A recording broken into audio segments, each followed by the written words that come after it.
रमा बहुत उत्साहित और खुशी थी, और हो भी क्यों नहीं, उसके इकलौते बेटे की शादी जो तय हुई थी। अपने बेटे की शादी को लेकर न जाने कितने सपने संजोए बैठी थी। लड़की बहुत पैसे वाले घर की नहीं थी, पर सुंदर और सुशील है। अर्थशास्त्र से उसने बीए किया है, पर घर की परिस्थिति कुछ ऐसी थी कि आगे पढ़ाई न कर पाई। उन लोगों ने पहले ही बता दिया कि वह दहेज नहीं दे पाएंगे, पर लड़की किसी हीरे से कम नहीं थी। रमा भी तो यही चाहती थी कि लड़की ऐसी हो जो उसकी बसी बसाई गृहस्थी को ठीक वैसे ही चलाए जैसे वो संभालती आई है। रमा ने 25 वर्षों तक स्कूल में शिक्षिका का काम किया था। इस नौकरी के दौरान वह बहुत व्यस्त रहती थी। जब आसपास की औरतों को देखती तो जलन सी महसूस करती। सोचती रहती, इन औरतों की जिंदगी कितनी सुकून वाली है। न सुबह अलार्म की आवाज, न घड़ी की सुई के साथ भागना। कितनी खुश नसीब है ये औरतें जिनका पति गृहस्थी का पूरा भार उठा रहा है और ये जिंदगी के एक एक पल का मजा ले रही हैं। मेरी ऐसी किस्मत कहाँ। घर की परिस्थिति ऐसी थी कि अगर दोनों ना कमाए तो अपने बच्चों को वैसी जिंदगी न दे पाएंगे जैसा देना चाहते थे। पर आज तो इन सब बातों से बहुत दूर अपने बेटे के भविष्य को संवारने और उनके भविष्य के बारे में सोच सोच कर रमा का मन खुशी से झूम रहा था। जैसे ही रिश्तेदारों को पता चला, सबकी बधाइयां और शुभकामनाएं आने लगी। आस पड़ोस की औरतें जो बेटे की शादी को लेकर ताना मारती थी, आज दिखावटी शुभकामना लेकर बारी बारी से उससे मिलने आ रही थी। रमा ने अपने बहू की एक काल्पनिक छवि मन में बना रखी थी।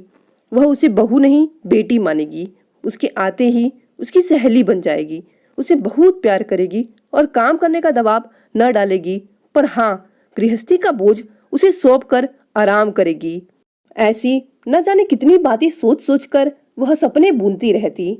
इसी बीच एक दिन उसकी पड़ोसन शीला उससे मिलने आई। इधर उधर की बातें करते हुए शीला ने बताया उसकी बेटी संध्या, जिसकी शादी पिछले साल ही हुई है, अपने ससुराल में बहुत खुश है और अपने सास ननंद और देवर पर धौंस जमा कर रखती है। रमा ने उसे कुरेदते हुए कहा, यहाँ तुम किस तरह की धौंस की बात कर रही हो? तब शीला ने बताया, मैंने तो अपनी बेटी को शादी के पहले ही सिखा दिया था कि ससुराल में जाते तुम अपनी मर्जी का करना, किसी का कोई बात मत सुनना, जो मन में आए वह करना। अगर तुम उन लोगों की बातें मानने लगोगी तो वे तुम्हें घर की नौकरानी बनाकर रखेंगे। शीला जब बेटी के ससुराल की बातें सुन रही थी तो वह एक अजीब सी चमक उसके चेहरे पर छाई हुई थी। रमा ने आगे पूछा, तो यह बताओ, संध्या सुबह उठकर अपनी सास ननद के लिए चाय नाश्ता वगैरह बनाती है कि नहीं? शीला ने तुरंत उत्तर दिया, अरे नहीं नहीं, संध्या तो अपने पति रोहन के ऑफिस जाने के बाद 8 बजे सोकर उठती है। उसकी सास पहले की तरह सबका नाश्ता बनाकर रोहन के लिए लंच का डब्बा भी पैक कर देती है। शीला की यह बातें सुनकर रमा का दिल बैठा जा रहा था। क्या उसकी बहू भी? नहीं नहीं, उसकी बहू तो इसी उधेड़बन में रमा खोई थी कि शीला ने अचानक से टोका, कहाँ खो गई रमा? तुम क्यों घबरा गई? बहू तो बहू होती है, उसे तो घर संभालना ही पड़ेगा, ससुराल वालों की सेवा करनी ही पड़ेगी। मेरी बहू भी आएगी तो उसे भी यह सब कुछ करना पड़ेगा। शीला के जाने के बाद रमा को अपना सपना टूटता सा दिख पड़ा। ये कैसी सोच है बेटी और बहू के लिए? बहू से हमारी कितनी अपेक्षाएं, और बेटी? पूरी रात रमा सो न पाई, यह सोचकर कि आज लड़कियों की नहीं, उनके माता पिता की सोच बदलने का समय है।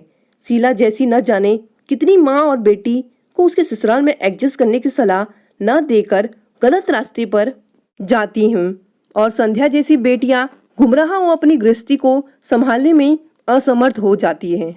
दोस्तों, आपको ये कहानी कैसी लगी? अगर कहानी पसंद आई तो इसे लाइक और शेयर करें और कमेंट भी करके जरूर बताएं।